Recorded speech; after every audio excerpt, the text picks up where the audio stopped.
this crime. It seems safe enough to assume that it wasn't really Mima, even if she herself has a hard time being convinced that after finding evidence that it could have been her in her closet. It's possible that stagehand Stalker committed this crime under orders from Rumi, but it's also possible that Rumi did this one entirely herself, as there is less to suggest that this was the Stalker than there was in previous incidents of violence in the film. When the stagehand writes the Mima's Room blog, he mouths out the words and hears them in Mima's own voice, implying that he considers himself to be embodying her when he writes. Would he also project this way when committing a crime? There are scenes where he hears Mima's voice from the posters on his wall, sees illusions of her in front of or beside him, but these are always assuring him that Mima will be with him, rather than that he literally is her. Mima to him seems more like an imaginary companion based on what he sees in her, rather than a replacement for himself, which is how Fumi will reveal that she sees her by the film's end.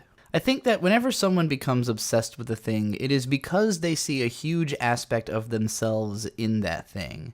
But how much they can recognize this and how that feeling gets internalized is different for everyone. Most of my early fascinations sat in subconscious all the time, but I never really tried to understand why or what the commonalities between those obsessions were until later in life. Mostly I find it's a fascination with evolution, transformation, and duality in shows like Power Rangers, Transformers, Pokemon, Jurassic Park, and Godzilla, which were all of my early obsessions.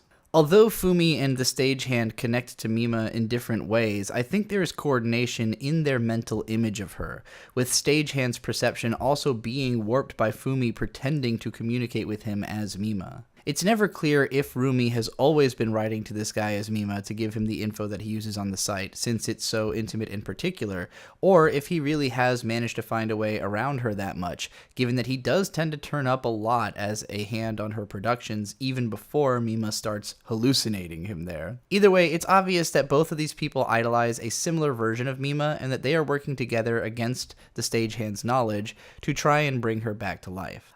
Why is the Stalker stagehand so obsessed with Mima? There are plenty of beautiful idols, so what is it that draws him and Rumi to this one? I think ironically it's partly that they are all actors.